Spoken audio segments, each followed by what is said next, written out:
అనగనగా ఒక ఊరు. ఆ ఊరిలో ఒక వ్యక్తి ఉండేవాడు. అతని దగ్గర ఒక ఆవు ఉండేది. అది ఒకరోజు ప్రమాదవశాత్తు కాలు జారి బావిలో పడిపోయింది. అది సహాయం కోసం ఎన్నో గంటలు అరచి గీపెట్టింది. చాలాసేపటి తర్వాత కానీ ఆవు బావిలో పడిందని తెలుసుకోలేకపోయాడు ఆ యజమాని. ఇన్నాళ్లుగా తనకి ఎంతో సేవ చేసిన ఆవును కాపాడాలని అనుకోలేదతను.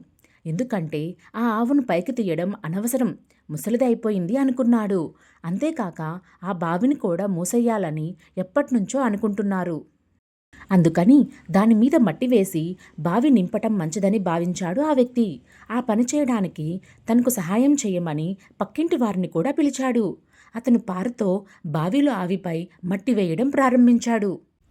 పక్కింటి వారు కూడా పారలతో మట్టి వేస్తూ ఆయనకు సహాయం చేయసాగారు. ఏం జరుగుతుందో అర్థం కాని ఆవు మొదట అంబా అని అరిచింది. ఆ తరువాత అరవకుండా ఉండిపోయింది. అమ్మయ్యా అనుకున్నాడు. కొద్దిసేపు పారతో మట్టి వేసిన తర్వాత బావిలోకి చూసిన ఆయన ఆశ్చర్యపోయాడు.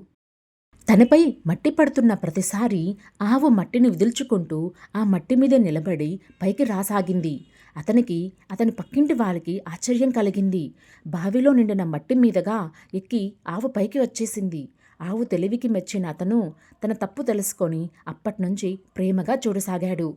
ఈ ఆవులాగే మన మీద కూడా ఎంతోమంది దుమ్ము మట్టి వేస్తుంటారు. కానీ ఆ దుమ్మును మట్టిని దులుపుకొని జీవితంలో పైకి వచ్చేవారే తెలివైనవారు. ఈ కథ మీకు నచ్చితే వీడియోని లైక్ చేయండి. ఇలాంటి మంచి మంచి కథల కోసం ఛానల్ని సబ్స్క్రైబ్ చేసుకోండి. Thank you for watching. మరొక మంచి కథతో మళ్ళీ కలుస్తాను.